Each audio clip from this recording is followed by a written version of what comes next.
Which 3? The Journey of Light does not come with return tickets. The Journey of Light does not come with return tickets. That's a great statement. I like that.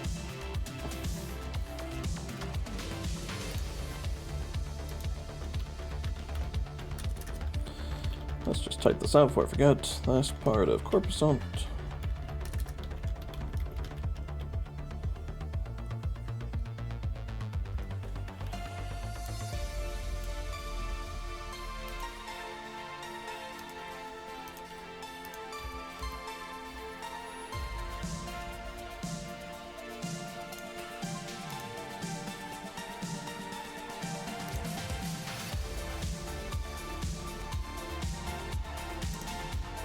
Get out of full screen on this. Okay. Let's start. Might be better work. Yeah, it should be working. Cool.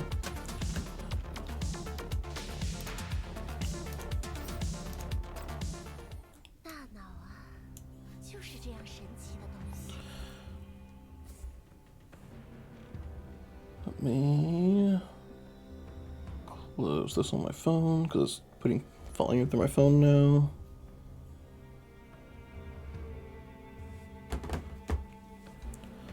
Start. Our mad scientist, the brain is such a wondrous thing.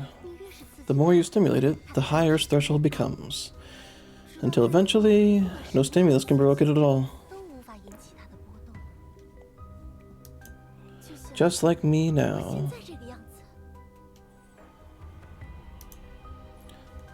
Chilvig rolls up her sleeves, showing arms covered in scars. Is that on every body she has, or just one body? That's a interesting thought. Which is why, Dr. William, I want to experience death. I want to know the faint tremor carried by neurons before death. The serenity and transcendence brought by endorphins at the moment of death. And the changes that occur when brainwaves cease entirely afterward. That is some madness. So this is before she becomes a naiad and becomes immortal. That's gotta be what this is. Can you help me fulfill this wish? Chilvig sits up from the operating table. She spreads her fingers, examines her palms, then the back of her hands. Nothing seems different. I was expecting something more interesting. From the shadows, the other person coldly hands her a pistol. Try it. 6 chambers in the rounds, can't miss. Dr. William, you really did operate on me? Didn't you? This isn't some kind of con, is it? What? Are you afraid? Afraid? Of course not. I've always wanted to die. I've long heard of your great reputation and your astonishing experiments. I'm only worried I won't be able to record the sensation. After a moment of hesitation, Chilvig's face lights with excitement. She takes the pistol. She loads around to the chamber and presses the barrel to her head. How exquisite. Through this rite of passage, I shall venture into a realm unknown to humanity. Those who have gone before all remained in the past. Only I have earned the right to return. I will carefully record the sensation. It is a domain no one has ever touched. In the near future, I will find an entirely new science. Come, sweet death.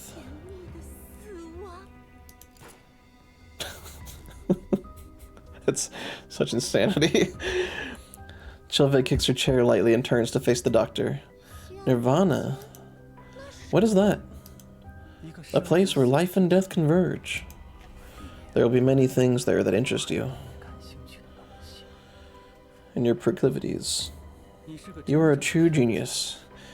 I believe you can find your own way there. Oh? You know me so well. Tell me, why do you want me to go to Nirvana? If it's as wonderful as you say, Then why don't you? I have my own reasons. If you refuse, I can find someone else. No, don't be angry. I'm just curious. Do not be curious about what you cannot control. Curiosity kills the cat. Very well, very well. So how do I get there? I will help you find the key. But the path itself, you must discover that on your own. So I need you to visit somebody. Who's that? Someone who's been there before. They visited Nirvana. Your options are limited. You got the commander and you got the girl so far. At last, at last! I've done it! I've reached this convergence of life and death. After 10 whole years. Ah, what a magnificent feeling. I guess that's something flowing, washing over the folds of my cerebral cortex. Chilvig opens her eyes. The world around her suddenly distorts, twists, and loses its original shape. Then it recombines into an entirely new and strange landscape. Her senses blank out like a television without signal. After some time, new perceptions awaken. She can see the sound of springs, hear the color of the world. That's screwed up, and reach out to touch thoughts that she had never imagined. You see the sound, hear the color, and touch thoughts. Ugh, that would be so disorienting and insane. As a side note, there are people who can see, if I remember right, there's a couple savants where, like, if you give them dates, they can tell you the date back, but you can also just give them numbers to multiply. And the way they do it, some of them straight up say they see it as colors. So it's so obvious to them because it's like, look, you're just reading off red, purple, green, blue with 10 different colors. But that's kind of what I imagine this is similar to. All of your senses are screwed up and combined together. So this is Nirvana. It's so magnificent. When I leave here, I'll write 5 entire papers describing my experiences. Chilvig walks forward. A great gate suddenly appears before her, blocking her path. What? I see. So this is only the entrance. What must the world beyond look like? How thrilling. She reaches out. You have no right to enter. Chilvig turns. A girl in a long dress stands there, her gaze cold and hollow. Who are you? You do not need to know. Leave this place. Huh? Chilvig fails to realize what stands before her. She stubbornly steps forward, closer and closer to the gate. But the distance does not shorten in the slightest. What's this nonsense? What's the meaning of this? Let me in. There must be so many exhilarating, terrifying wonders beyond the gate. Hurry, I can't wait. I'm a true genius. Far smarter than that fool who keeps calling herself a genius. If you let me in, I'll uncover the essence of life and death and truly change this world. What's so funny? Knowledge is a curse. Talent is a curse. You don't even understand that. You do not see it clearly as the Ophelian you despise. What?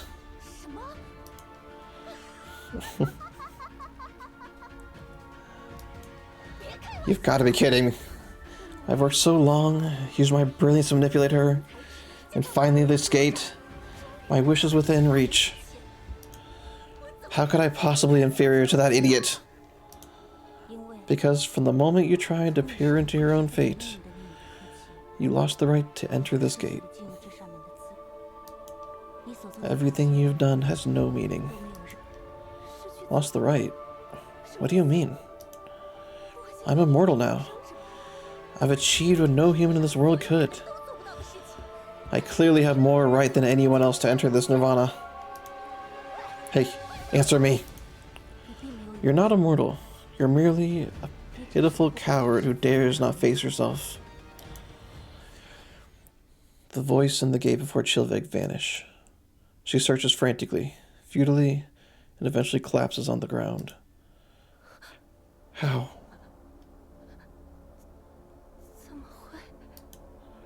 How could this be?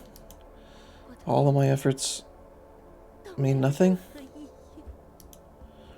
Impossible. Chilveg remains seated there. After a minute, or maybe 10 years, she finally gets to her feet. That's fine. This is only a minor setback. I have achieved immortality. Time is no longer a constraint to me. So in the future, I will have many, countless chances. Yes. Why should a trivial setback trouble me? Even genius is stumble. Chilveg laughs softly and turns around. But at some point, another figure is already standing behind her. You?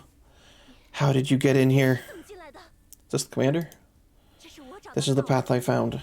You inferior fool. Get out! Oh, it's Arphelion. I've seen this place. What? Why are you the only one who gets to see it? I understand now. I finally understand everything. You stole the knowledge I obtained from the relics to open this path. Of course I had the right to enter. You used it to fulfill your childish wish, and left me to bear all the bloodshed and sin. And now you even want to kill the only person who's ever tried to stop me? Arphelion looks at her quietly. She steps forward, forcing Chilveg back step by step. So I have come to set everything right.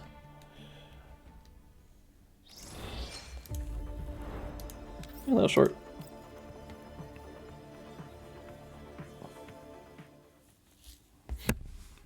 Now back to where we are. Beneath Tviviv, Chilveg's laboratory has already been reduced to ruins in the fierce battle between Igla and Voimostina. Igla's wings stir up vortices like raging storms with every flap. Voimostina weaves between them, like a ship sailing against wind and waves. She has little ammunition left, so every shot must strike the greatest threat before her. She refuses to waste a single bullet unless absolutely necessary. Voimostina, above you. Get it! Look out up above! At Groza's warning, Voimostina leaps upward and grabs onto Igla's raised wing. Perhaps because she still lacks precise control over this body, the mutated third-gen doll's massive hand sweeps through the spot where Voimostina has been, grasping nothing but air. But Igla clearly senses something clinging to the edge where bone and flesh meet on her wing. With a casual shake, she flings Voimostina straight into the glass wall behind her. I can't make a crash sound. Sounded like shattering glass.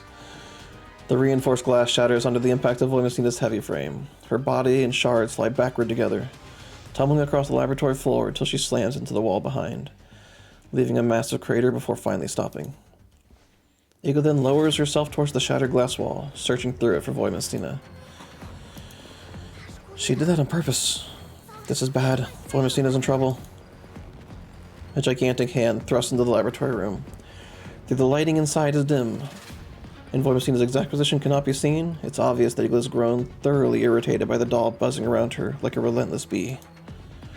She intends to trap Voimostina inside the lab and eliminate her in one decisive move, though the cramped space prevents the tendrils on her body from functioning properly. It is like sealing a bee inside a jar.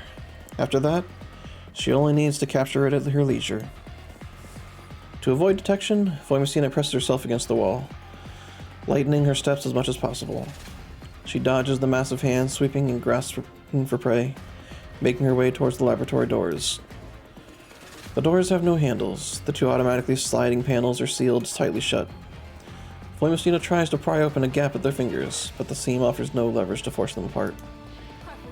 Courtney, see if you can open the door from the outside. On it. Courtney vaults up 3 levels in quick succession, reaching the area outside Voimestina's room. After inspecting the door, she discovers a biometric device mounted above it. Leader, the biolock. Should I hack it? Groza's visual module locks onto Voimestina's location. The massive hand has already forced her into a corner, leaving her almost no room to maneuver. Voimestina could fall into Igla's grasp at any second. There's no time. Use force. Got it. Voimestina, I implant explosives on the wall about 1.5 meters to the right of the door. Detonation roughly 30 seconds. Can you hold? I can. The lights above the suspended gangway flicker erratically. Even as she speaks, Courtney pulls explosives from her pack and starts rigging them. In the shadows beyond the wall, Voimestina moves with agility that defies her imposing build, slipping aside once more, narrowly avoiding the searching fingers. 20 seconds. 10, 7, 6, 5, 4... Just before the explosion, a faint sound comes from beneath Voimestina's foot. Unknowingly, she's been driven back to the very crater she created earlier. A loose chunk of brick rolls underfoot. In her cautious retreat, she steps on it. Igla's hand suddenly stops searching.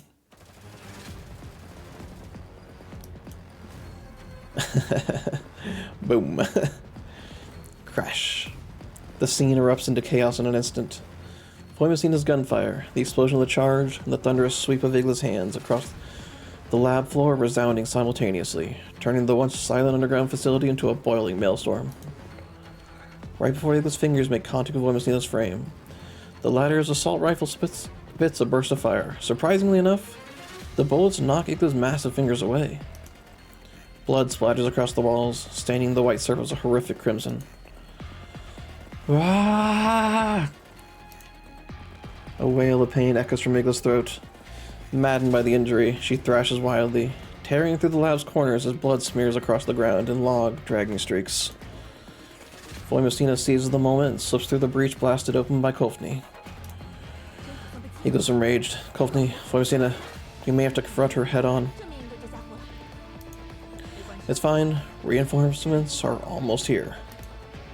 What? But we still haven't been able to reach Monsoon. Before Voimestina can explain, Courtney's urgent shout rings out from the distance. Leader, bad news. A huge swarm of elites have been stirred up. They're charging its way. We don't have the manpower or ammunition for a frontal fight. Avoid direct engagement and focus on escaping. Wow, that's a lot of units. Story preset dolls. Certain files require a specified doll to be deployed. Commander who have already acquired these dolls can swap out the default ones for their own version. Cool. Wow, you're super weak versions. Let's not.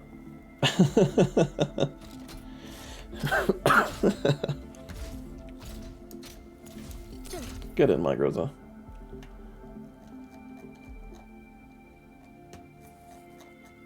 I actually did erase her, so never mind. Yeah, it's fine, whatever. Boom, all dead. AoE, all dead.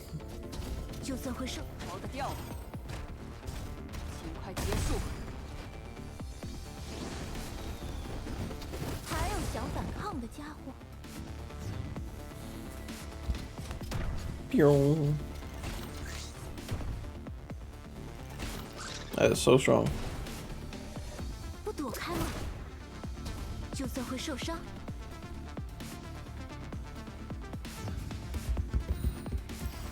Will the auto battler fight or make them leave? Let's see. Oh, making them leave. Cool. Under Groza's covering fire, Courtney and Voimestina break through the encirclement. The three regroup atop the platform. Even though Voimestina's ammunition is exhausted, she remains unstoppable with melee weapons and hand-to-hand combat. But the frenzied Igla is not something the three of them can handle lightly. Having lost 2 fingers of Voimestina's gunfire, Igla roars as she destroys everything around her. Brick and debris rain down in showers. With a thunderous crash, one of the columns supporting the platform is severed by Igla's vine-like tendrils. Collapsing. Jump to the opposite platform. The three sprinted full speed. Voimostina leads first. Grows right behind her. But Courtney, limited by her smaller frame, is just a fraction too slow. Courtney's fingers scrape across the platform's edge as she plunges dozens of meters downwards. Beneath her, a massive Elids claw upward while vine-like tendrils carpet the ground. No! Voimostina has already reached the opposite platform safely, stops short and spins around, sprinting back towards the edge. She swiftly evades the tendrils lashing towards her, then leaps towards something flying through the air.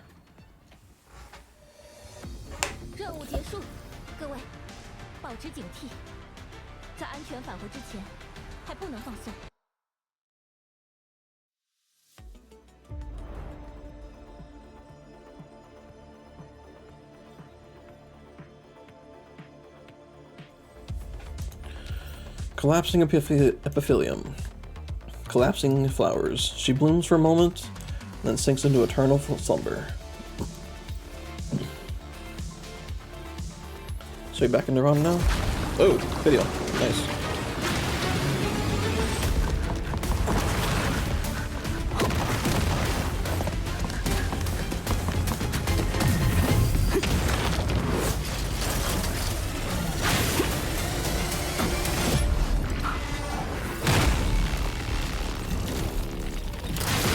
That's cool as hell.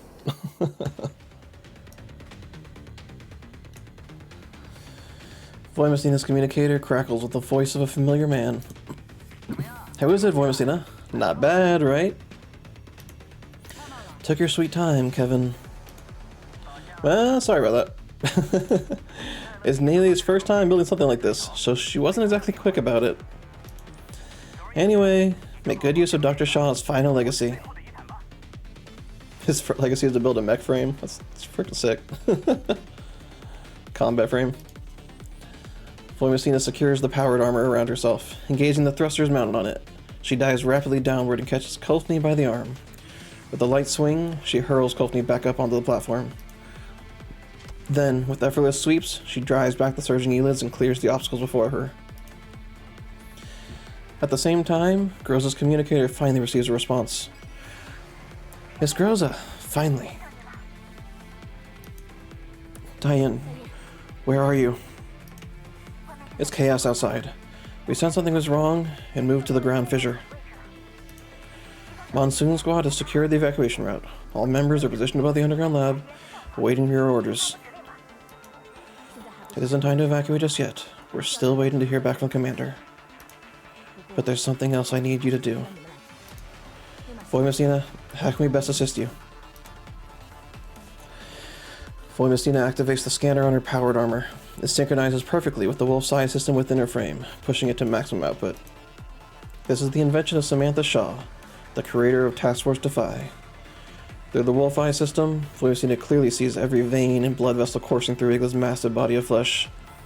She sees bodily fluids flowing quietly within, and beneath the enormous outer shell, she sees the true form hidden inside. Her true form is in there. I'll get close and kill the one inside. You just need to destroy her visual systems. Can you do it?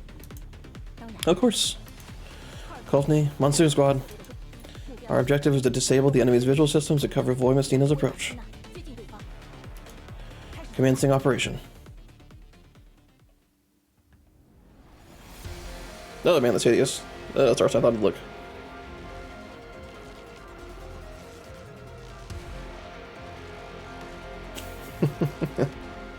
Make sure you see the wiggling tentacles.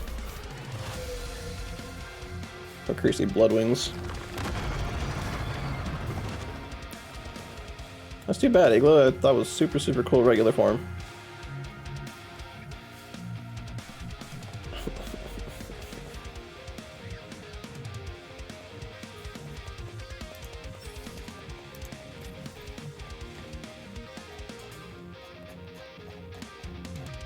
Give my Diane.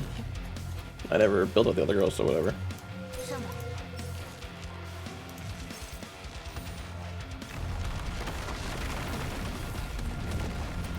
Technical slam. Boop. Oh, that was disturbing. All units proceed along Route A. Understood. Let's begin. I'll get rid of everything in your way, Commander. Faye's the girl that wields axes, right? I think so. A pistol and a hand axe or something like that. That's so OP. Still.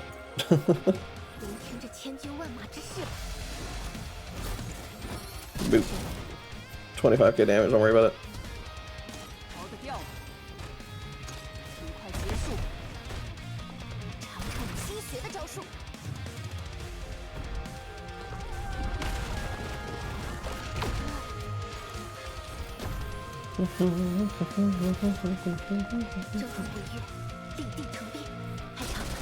Oh.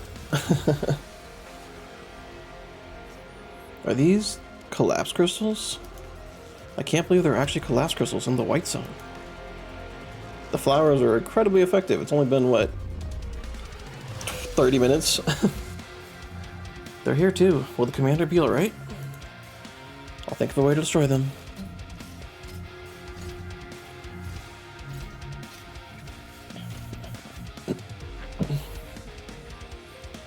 Rah! That is a wild, wild appearance. Oh my gosh.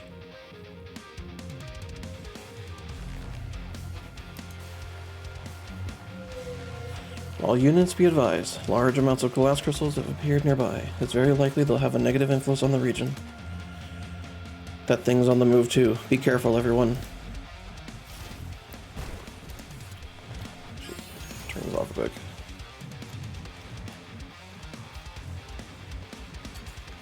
So you got a wiggly octopus plant bottom with eyeballs. Got the crazy ass wings. Got like two sets of wings. The full wings that are almost cicada-like, and then you got the blood wings. And then you got the actual body, which is sort of plant, sort of mutilated person. That is a all covered in gold, glowing energy. That is a wild, wild appearance.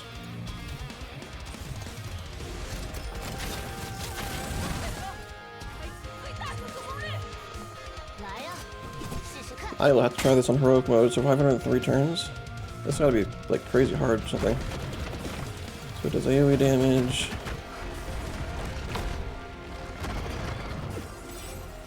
I'll try this on heroic on my own time. Without Suomi, see if I can do it properly.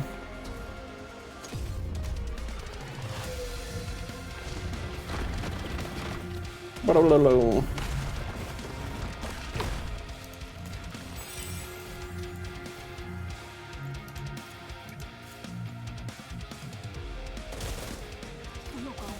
Oh, she died.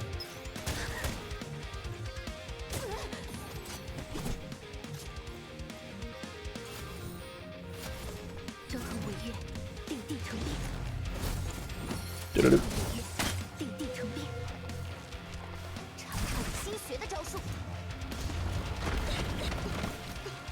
Oh man, her movements are disturbing. You at a regular speed, her movements are still pretty quick.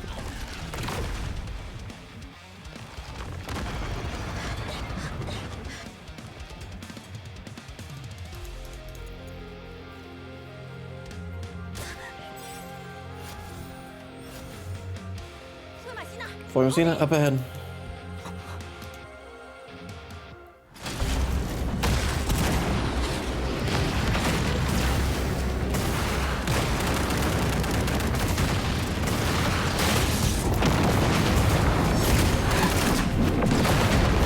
Oh, that's huge. Oh my gosh. That is so big.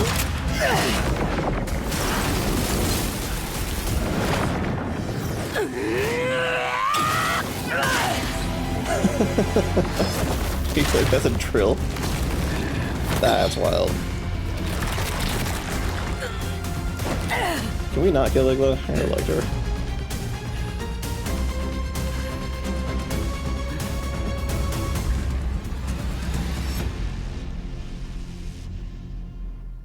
Alright, that's cool shit.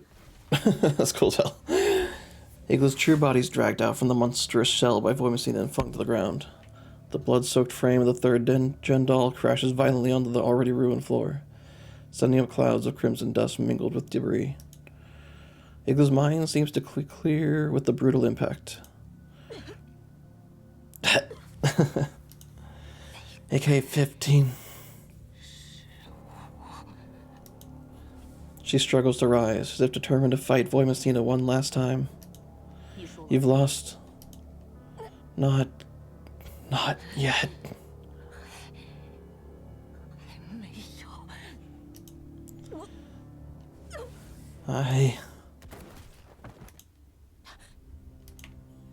A bullet from nowhere pierces straight through Igla's core, and she falls backwards.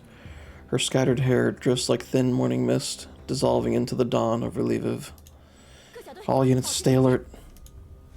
As everyone scans their surroundings warily, a drone of unknown affiliation suddenly appears. The dolls raise their weapons in unison, aiming at the incoming machine. After a tense standoff, it does not open fire, though. Instead, it hovers midair and extends the grappling claw beneath its fuselage. The claw hooks onto Igla's frame, then ascends rapidly, vanishing from sight. So does it belong to Gerard, or does it belong to Paradius? That's kind of important. Do we pursue? The commander and the others are still inside. The situation may be dire. We move deeper in the laboratory and prioritize rescuing Commander. You made the right call. Or more important.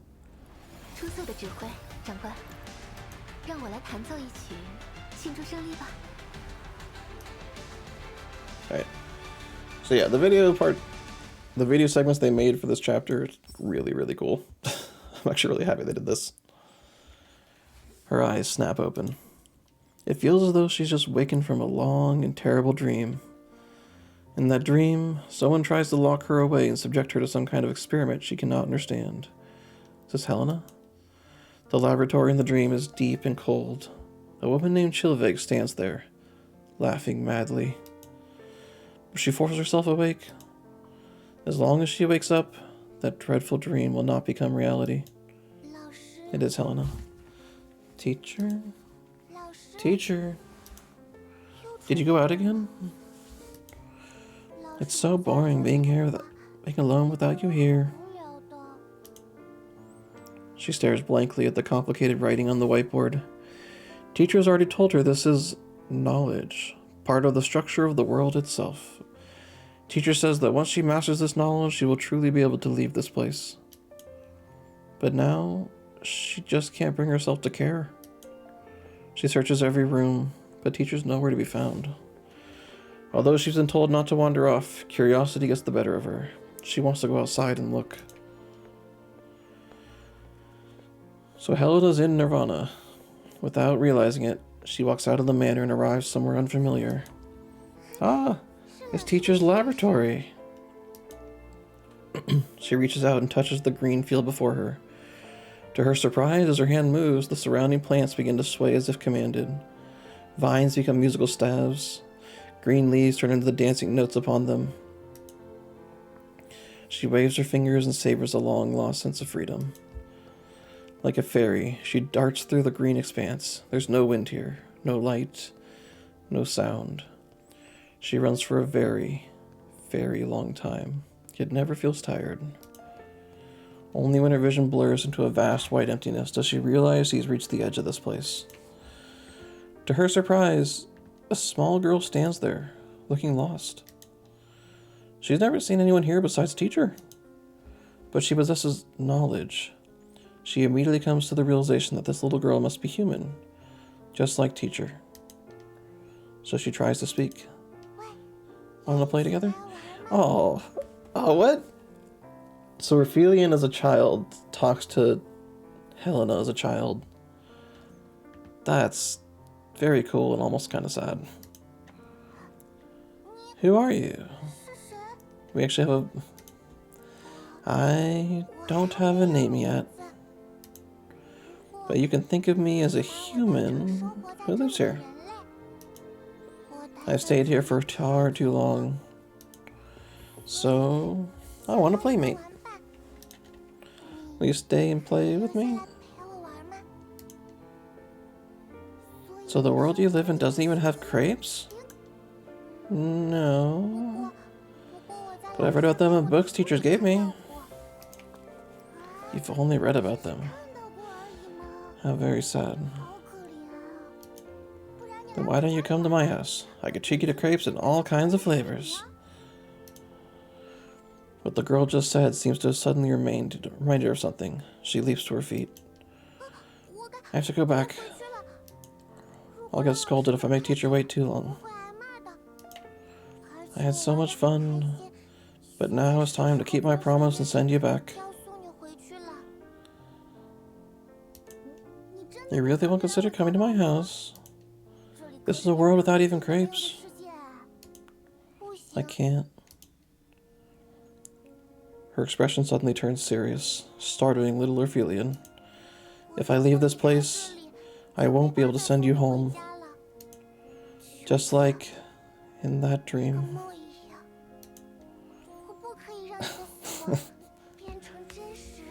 I can't let your death become real. Orphelion tilts her head, not quite understanding. But it no longer matters. In the next instant, the world before Orphelion begins to collapse, dissolving into blurred patches of color, until all that remains is a bottomless abyss. I hope we never meet again, my dear friend. Orphelion.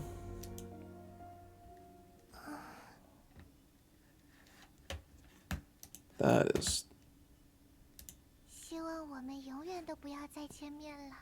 incredibly depressing. Am I dreaming again? So she lives in the Nirvana. She's not quite human. At least her soul isn't. And she saved Orphelion, but then at some point Chilveg brought her to the human world, and she was trapped in Helena's body. That's kind of what I'm getting. But the fact that she was ever in the human world to begin with means things have gone horribly wrong. Helena cannot tell what is real and what is a dream. Just now, she remembers playing somewhere with a little girl for a very long time. She taught the girl many things and was invited to eat something called crepes. Was it really just a dream? Also, this is a location where time itself is just totally screwed up. An instant can be a lifetime. Or did it actually happen? Helen does not know. But now is not the time to dwell in it. She's lost. She has to return to Commander as quickly as possible. Helena gets to her feet and runs on and on without stopping. Here, she does not seem to grow tired. Even after running for a long, long time, she sees no one. Where has everyone gone? Just as confusion begins to set in, Helena is startled to hear voices in the distance. So I had to come to set everything right. That's not possible. Nirvana has already been opened. No matter what you did, Lviv can never return to what it was. Those who died will never come back. Orphelion does not answer. Her face draws closer, and Chilveg can see her own reflection in Orphelion's pupils. Chilveg instinctively tries to flee, but no matter which direction she runs, she always returns to Orphelion. Don't bother. I told you. This place operates under my rule. You were only an intruder. What are you trying to do? Put an end to all this and restore the world to its original state, including the paradox you should never have touched. Immortality. Immortality. Helen has heard that word before. Orphelion and Chilveg turn at the same time toward the little girl who seems to have appeared from nowhere. It's you. The Cavitas experiment test subject Helena, designated 043. No, that's not possible. You were consumed as the key. How can you still be here? You're still as scary as before. Helena instinctively hides behind Ophelia. But when she looks up, she seems to notice something. It's you! You've become a grown-up. So that's how it is. So you're the reason. I survived back then. I'm sorry. I did something that hurt you. It's okay, even though I don't know what happened. But Helena also had a lot of fun. Ophelia turns to look at Chilveg. She remained here because of me. I came here because of her. Chilveg, only your presence is unnecessary. You want to experience death, yet you refuse to pay the price. This is a sick-ass portrait. But now, all you have gained is false death and incomplete immortality. Who told you these things? I told you. You used my knowledge. Which is why all your secrets are laid bare before me. When I look at you now, it's like a compiler examining the genes she has written.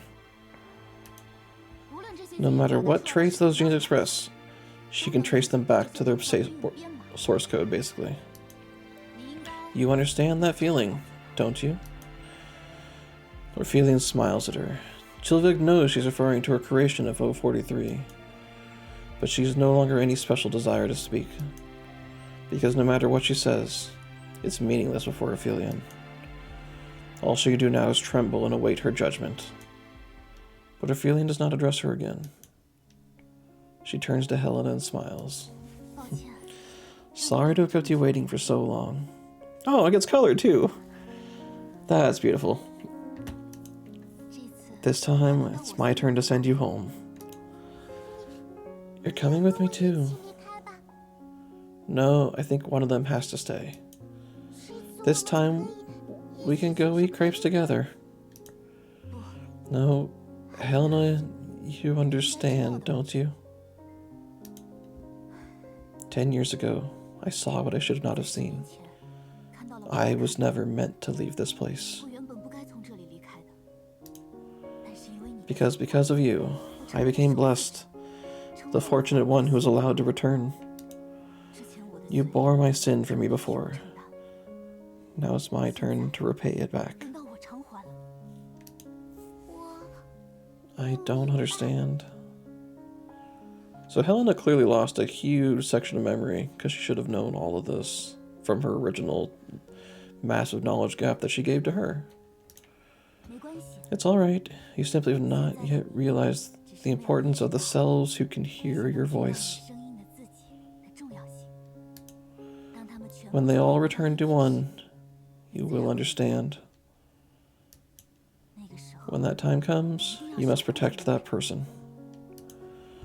Only then will you have a chance to continue the world's future. A door appears behind Helena. But you're not coming with me. I've seen the true future. I cannot go back anymore. Go. Commander's waiting for you. I'll tell the commander everything. Everyone will remember you. Ophelia smiles and nods.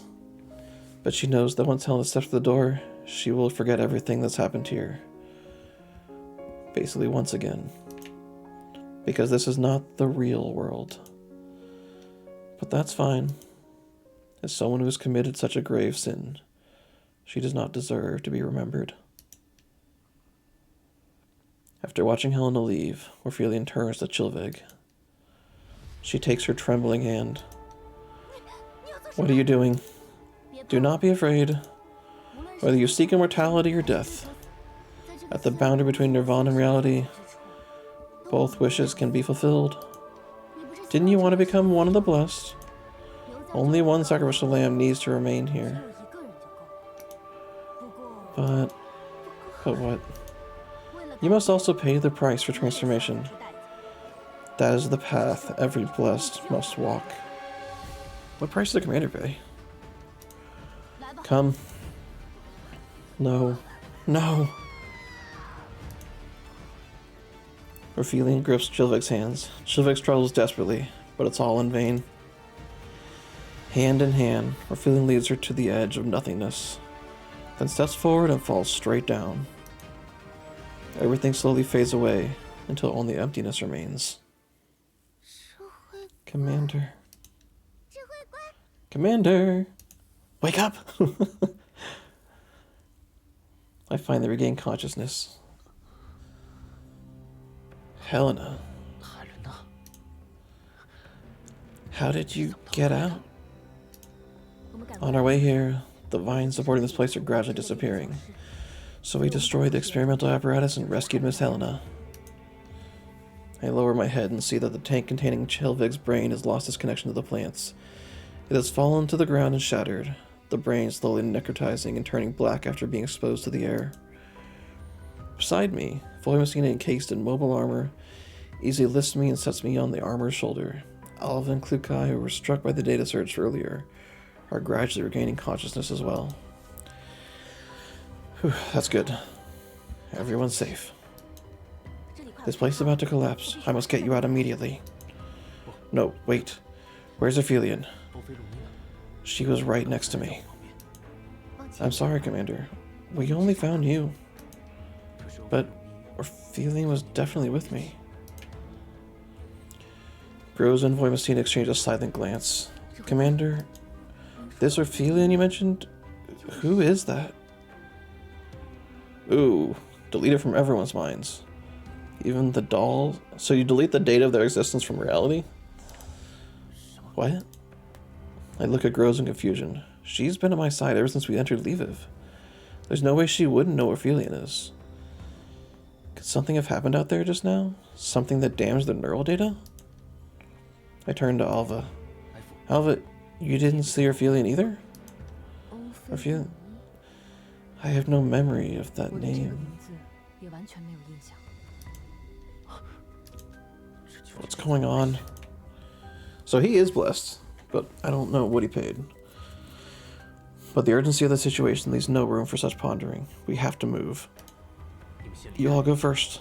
I'll look for her again. There's no time. Voimacina glances at the radar. Those Elids below are catching up. Even here, in the deepest chamber of the underground lab, I can hear their distant roars. The shrieks go closer, as if they will tear through the walls and reach me at any moment. But, no, I can't leave her here alone. Commander, even if she's dead, there should at least be a body. I search frantically for any sign of Ophelia, but just as girls on the other said, I appear to be the only one here. The first wave of Elids will arrive in 2 minutes. I can't just give up like this. Everyone, please hold them off a little longer. Just buy me 5 minutes. Voimacina, take me around the lab. We'll search for Ophelia. Understood. Please. I know you don't agree with this, but I understand. Voimacina offers no rejection, no trace of dissatisfaction. She simply stares straight ahead with unwavering resolve. Everyone, let's buy the commander some time. The Elids will approach from directly below us, from the corridor at 8 o'clock, from laboratory at 2 o'clock. Do not let them enter this room.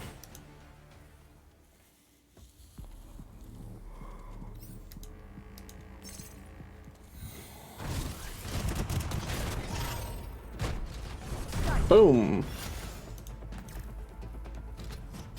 That's so OP still.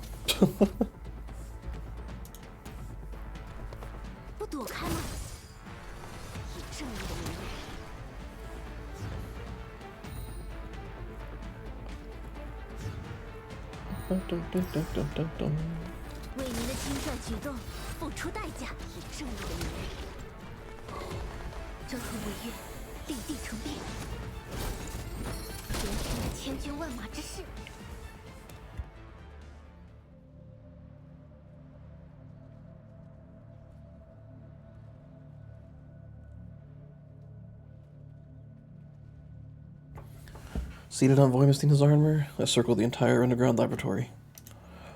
But Raphelion, who was with me just before I blacked out, has vanished seemingly into thin air. Commander, we have to leave. How can this be? Raphelion, where are you? Answer me! I shout her name, hoping for a reply from somewhere. No one answers. More and more elids are pouring in, and the underground laboratory is on the verge of collapse. Voimostina, take the commander and leave immediately. Voimostina ignites the thrusters without a word, and the armor lifts into the air. A piercing alarm echoes through the lab. Chaos erupts around us. The ground trembles violently, rubble cascading from the shattered wind ceiling. Though her armor looks heavy, Voimostina maneuvers with remarkable agility as she evades the collapsing walls. Suddenly, a metal beam crashes down from above, hurtling straight before us.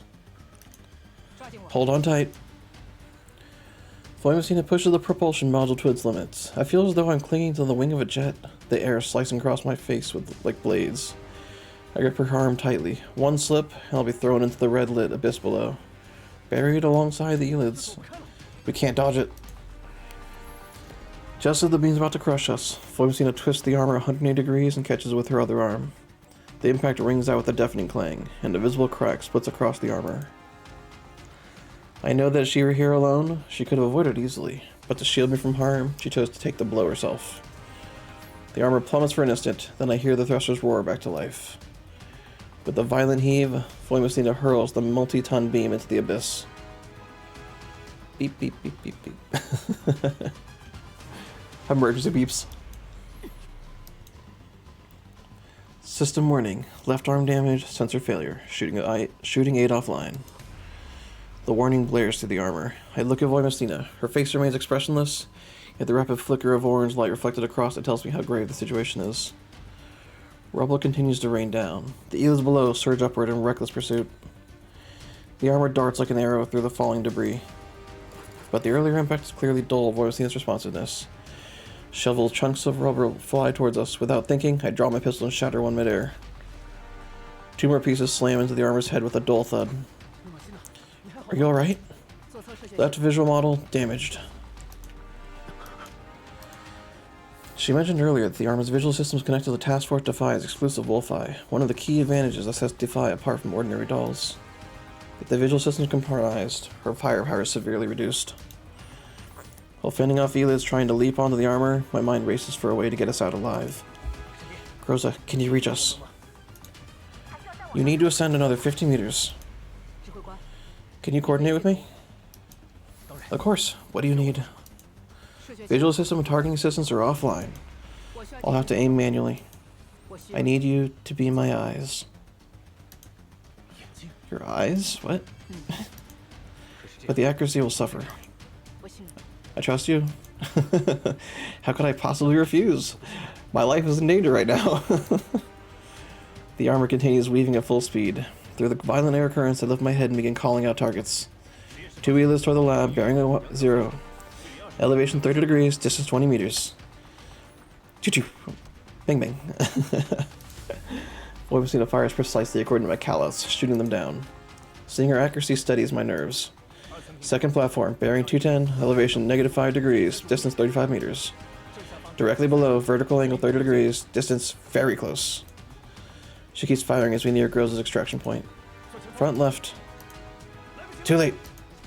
An elid leaps onto Voimostina's leg. As her body drops sharply, Morbius swarming onto the armor. I glance upward. We're less than 10 meters from the extraction point. Almost there. Increase thrust. Catch the bander. Alva. She throwing me? She totally is. Before I can respond, Voimostina's arm dips. Suddenly, I feel weightless. With all her strength, Voimostina hurls me out of the elid-infested laboratory. Commander. Alva rushes forward and catches me. Her strength absorbs most of the impact. We roll across the ground before coming to a stop. I look bound into the opening. Voimostina nowhere in sight.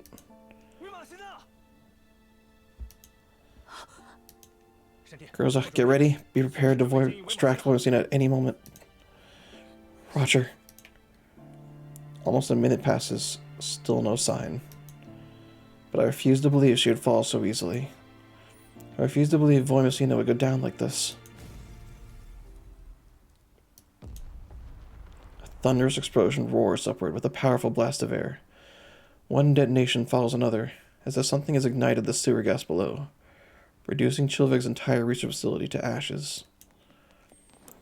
Alvis throws herself over me, shielding me from the searing shockwave, but I no longer care. I turn toward the opening, waiting for something, anything, to emerge. Hey, good enough. At last, a familiar voice crackles through the communicator. As the heat dissipates, a battered suit of armor rises from the opening and stumbles onto solid ground. Voimasina? Sorry, Commander. I had to detonate the underground laboratory to stop the Elits from spreading into Lviv. So it was necessary to deliver you safety first. So she threw me out, rushed back in, blew up some bombs, and tried to make her way back out. Power armor max. But then, we'll have no evidence left to prove Paradis' crime. It doesn't matter, Commander. Your mere survival is the most crucial evidence. Enough to shake. Alvis steps closer and lowers her voice. But, Commander, trust us. Trust that there are still people working to contain the relics.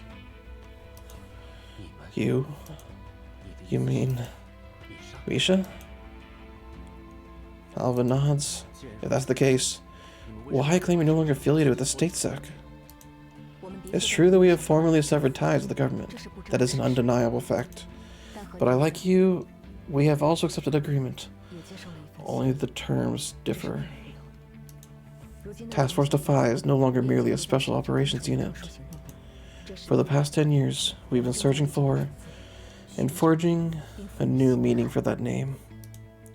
We cannot tell you everything yet, but one day, when the time is right, we will have the chance to tell you the full meaning behind the name DeFi. That's enough personal talk. Back to the matters at hand. Commander, given your unique status, difficult days may lay ahead. But remember this, Task Force DeFi will always stand at your side, just as we always have before. And just as Angie once did. I look at Alva in confusion. She offers me a calm and wavering smile and says nothing more. In that fleeting moment, I'm reminding of the commander they served 10 years ago. The one who truly made the name Defy an irreplaceable symbol. The sun rises once more over Lviv. The long night finally passed, giving way to a dawn that stirs both awe and sorrow. The vines that once spread wildly across the city have vanished. Survivors stare at the ravished street in confusion, as if unable to comprehend what just transpired. But the ruined buildings and shattered infrastructure stand as silent testimony to the night's events. Commander, Monsoon Squad arranged an evacuation route while you were engaged. Next, we will...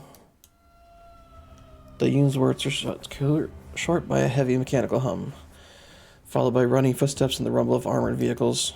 In the next instant, dozens of targeting reticles locked onto me and my subordinates. Commander, it's been a long time. A familiar voice speaks from behind me. That old man that clearly wanted Nirvana opened. It's Javier.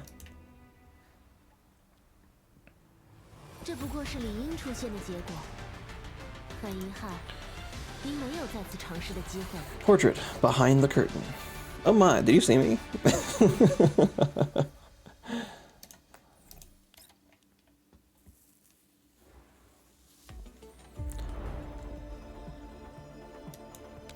Alright, this is all just after stuff. The curtain follows, but the show is nowhere near over. Commander, it's been a long time. Javier walks toward me from behind the ring of gun barrels aimed at my head. Mr. Javier, what's the meaning of this? I apologize for reuniting with such a manner. Lviv has now been fully taken over by the Non-Military Force Administration and Central Army groups of District 7 to ensure an orderly evacuation of the residents. Rest assured, the civilians have been evacuated. These messy matters have merely been contained to the vicinity of Gerard Group's headquarters. What about the contamination from collapsed particles? Collapsed particles contamination? Lviv is a white phone city. Clean as can be. I glance at the surrounding soldiers. None of them are wearing protective masks, and I see none of the intermittent green haze that accompanies particle dispersal. What's going on? In any case, Commander, we finally have time to discuss your situation. My situation?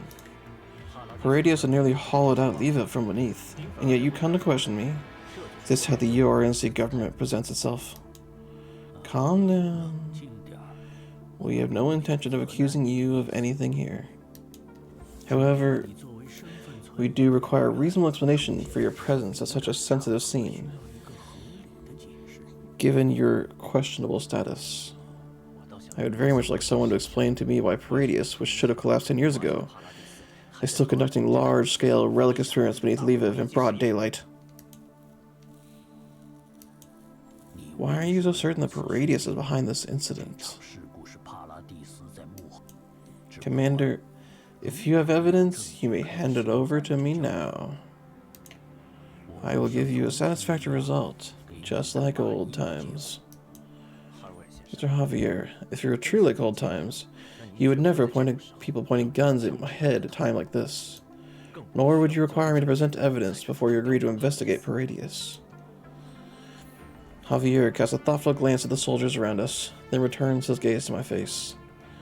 He waves his hands. The soldiers lower their weapons. Commander, trust is mutual. What do you mean?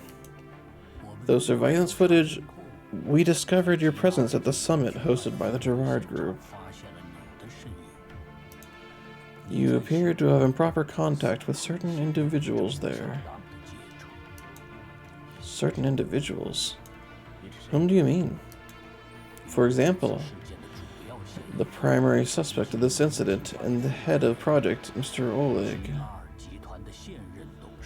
The current CEO of Gerard Group. Oleg Gerard? What are you talking about?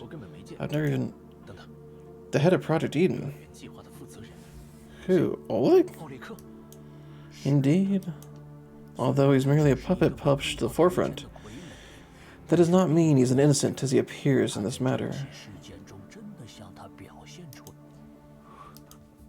Subsequently, we found you at the activation site of this experiment, one capable of destroying all of Lviv.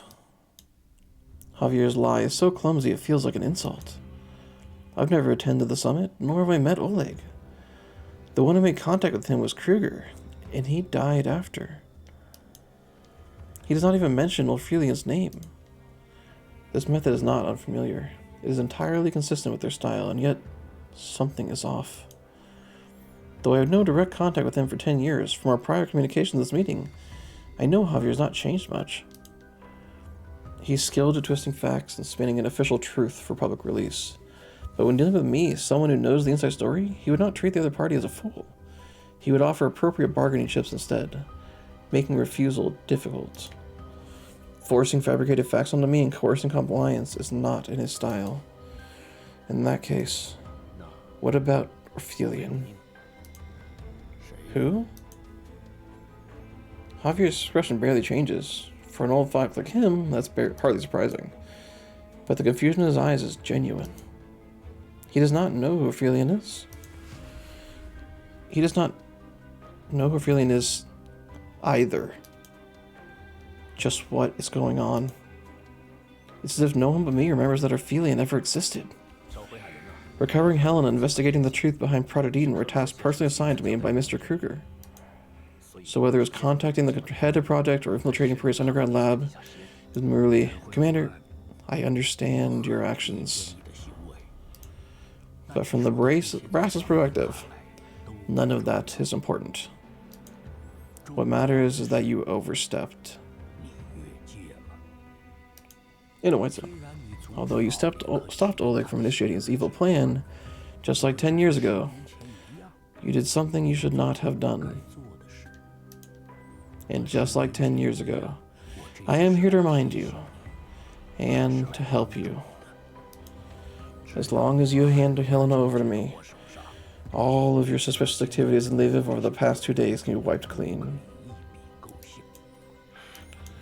Mr. Javier, the mission I received was to deliver Helena to Namfa.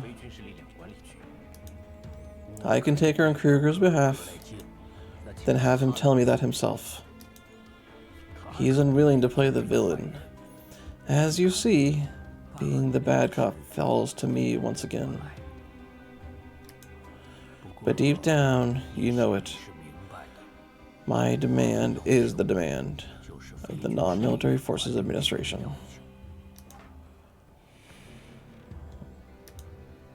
I want to know what you intend to do with Helena afterward. Can you truly honor your previous promise?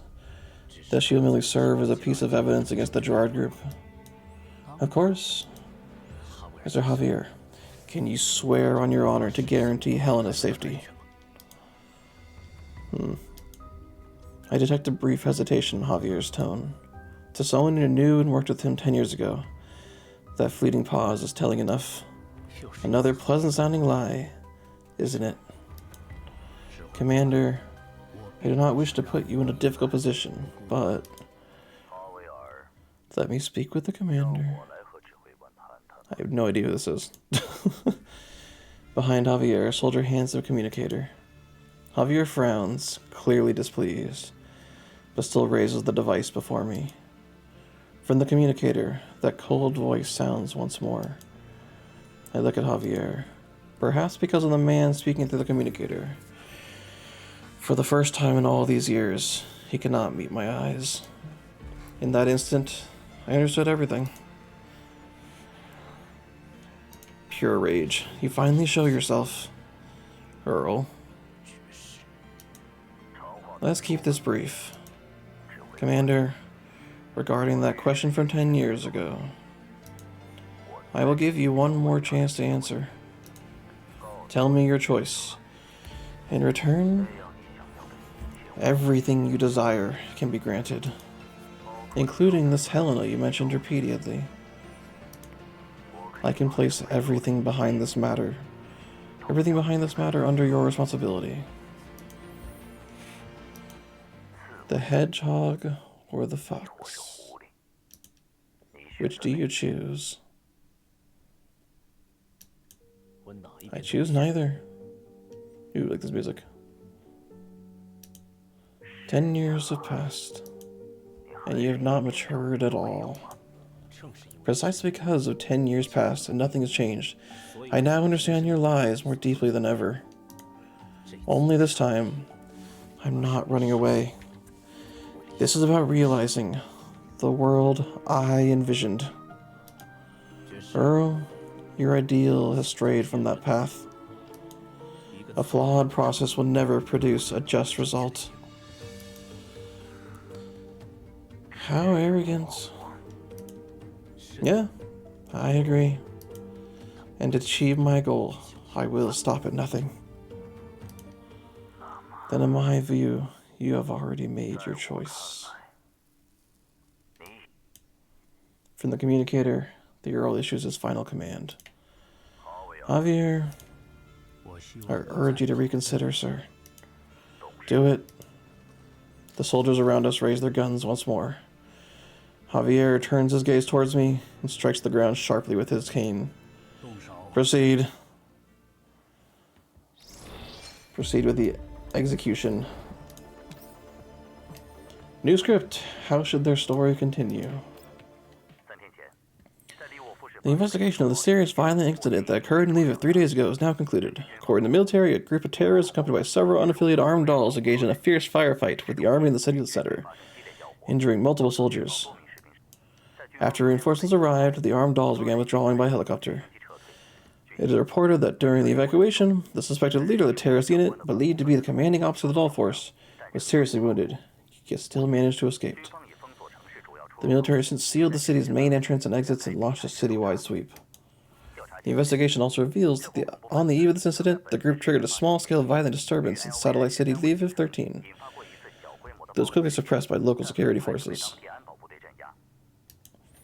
Authorities have released identifying features of the terrorist leader and urged citizens to report any relevant information to police immediately.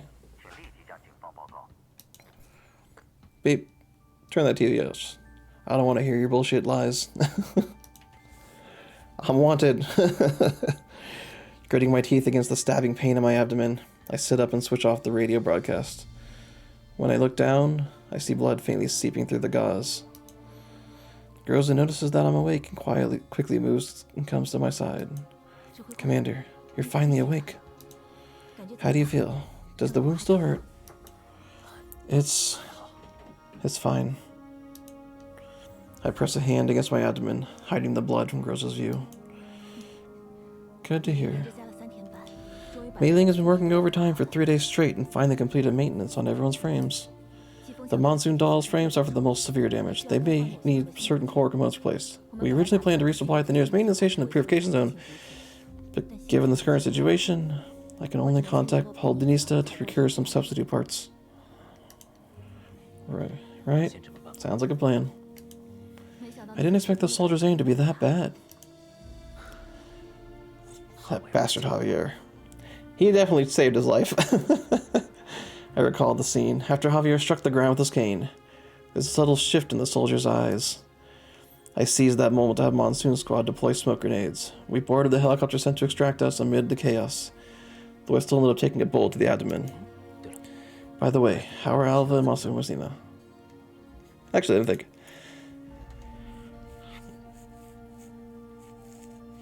So either the hitting the cane meant kill him, or it meant, hey, don't actively try to kill him.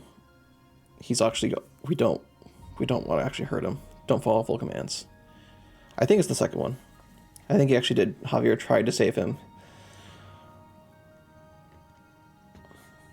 He had his own troops running there, so he's like, hey, I don't actually want to kill the commander, guys, but we need to make this look like he is the enemy, otherwise the people at the top are gonna have our heads. By the way, how are Alva and Wemestina? They've gone out to scout. Right now, both law enforcement units and bounty hunters are searching for us. To think that bounty hunters like us would be one day become the bounties ourselves. I let out a sigh and flop back onto the bed as if surrendering to fate. Groza gently pats my hair to soothe me. Groza, there's something I need to ask you. What is it? Could you gather information about Felian? The one I mentioned? I want to know.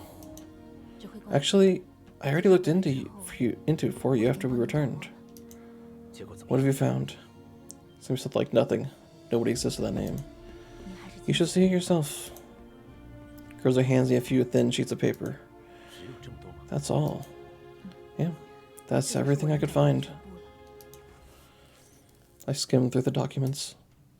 It's clear that Groza has made every effort to collect what she can about Aphelion, but the contents are sparse. Because Aphelian's personal history is nowhere near as rich as I remember. The very first line of the files bears a piece of news that leaves me stunned. She died in the original. I'm guessing she died in the original bombing. And the only daughter of Oleg, current CEO of the Gerard Group. Yep, tragically perished in Frankfurt incident 10 years ago. Because that place falls outside of time, she can totally just delete herself from time. That is tragically depressing. And she's trapped there for eternity. But she gained transcendent knowledge and power. I had considered many possibilities. No way. But this so-called fact far exceeds anything I imagined. I stare at the line for a long time, unable to calm my thoughts. Suddenly I remember the words spoken to me 10 years ago during the Frankfurt incident by the girl named Lunacia. And the many other worlds she showed me. The countless possibilities woven together by threads, stirred by blue butterflies. Nirvana. Nirvana is the string theory that holds us together and just goes between dimensions. Every split in reality, every possibility. There's one more thing. Groza seems hesitant. What is it? You have a new message. I wasn't sure whether to patch it through. A message? From whom? It's on an encrypted frequency. Considering our circumstances, I didn't dare connect to it lightly. Understood. I'll handle it. I ask Rosa to leave the voice message with me. After she leaves, I stare at it for a long time. A few minutes later, with a soft beep, the message begins to play. Commander, this is Kalina. I know this isn't a good time, but I wanted to reach you as soon as possible. Commander, you can't possibly be a terrorist. I believe you're innocent. If there's anything I can do to help, please contact me immediately. You promised you'd let me choose the restaurant. A sudden burst of chaotic noise and hurried footsteps cut through the recording. Councilor, your actions have seriously violated the UNC's highest military law. Lay down your weapon immediately and raise your hands. The message cuts off abruptly.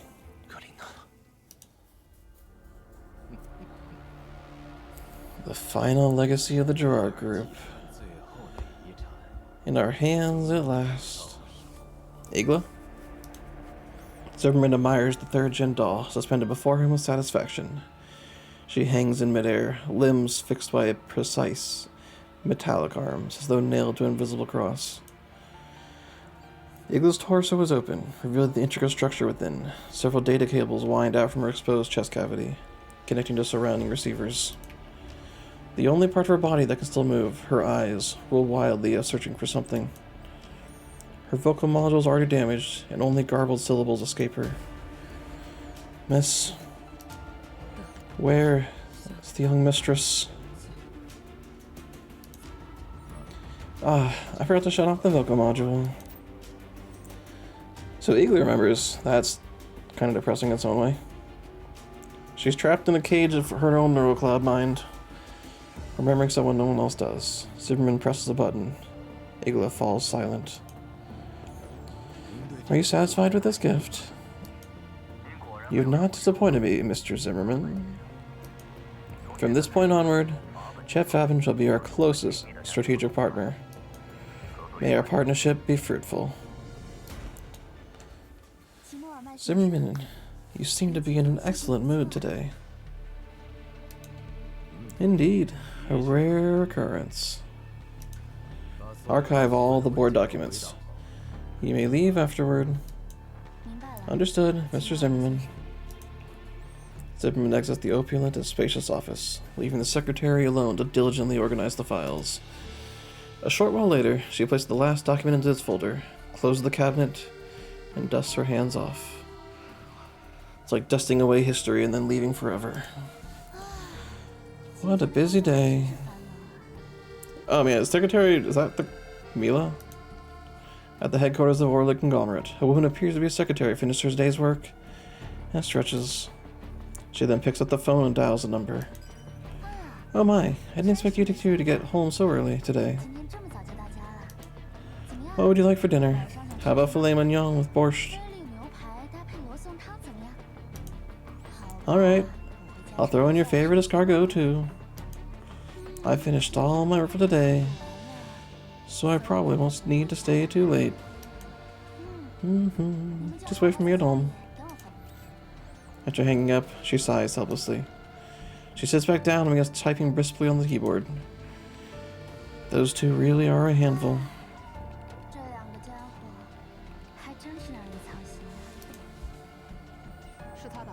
Was it her? She said she'd handle the trouble we caused by helping the commander escape. I thought she'd be angry. She isn't, perhaps because of concerns of the commander. Or perhaps the organization decided not to pursue the matter. After all, protecting the commander is one of our missions. Even without a mission, we would have done the same. Perhaps. But we did initiate contact with the commander. Way ahead of schedule. It's for the best. He needs us. Paradius is strong.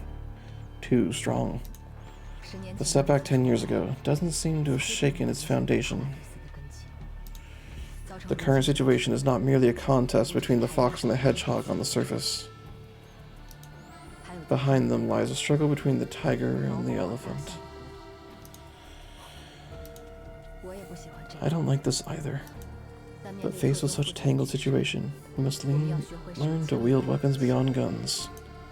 Still, I certainly didn't expect the Earl would personally step in against the commander. If not for the organization, they likely would not have relented so easily. I don't understand.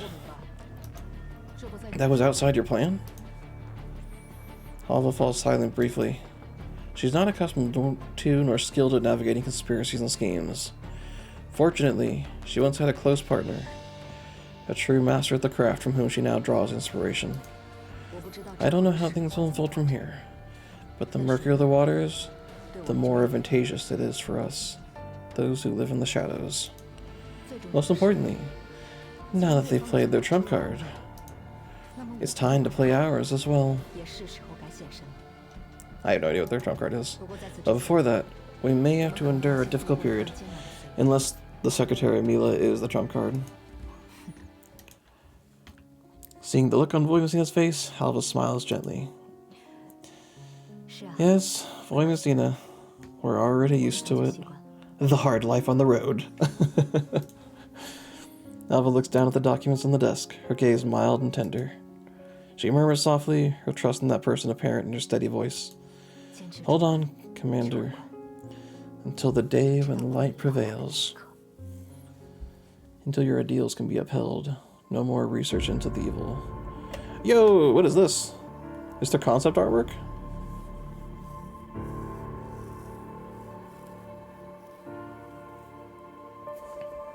Eagle's cool as heck. Creepy as heck. She was very, very likable by the end.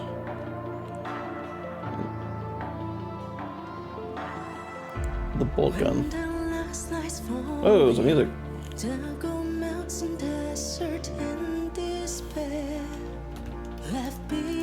Apparently we beat the game.